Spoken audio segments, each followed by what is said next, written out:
Hello guys, ito yung Denmark. Napakaganda. Foxy Floods, Denmark.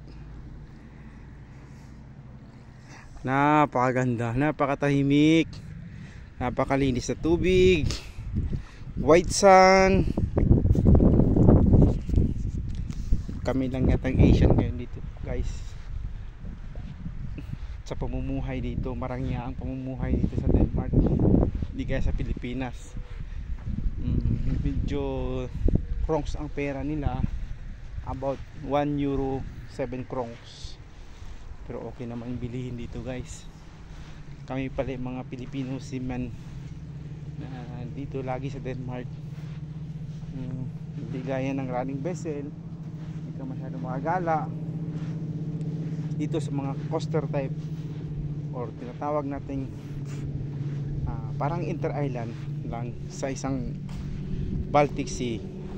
May kaibigan ako nitong B, kanina pa yung sumusunod sa akin guys.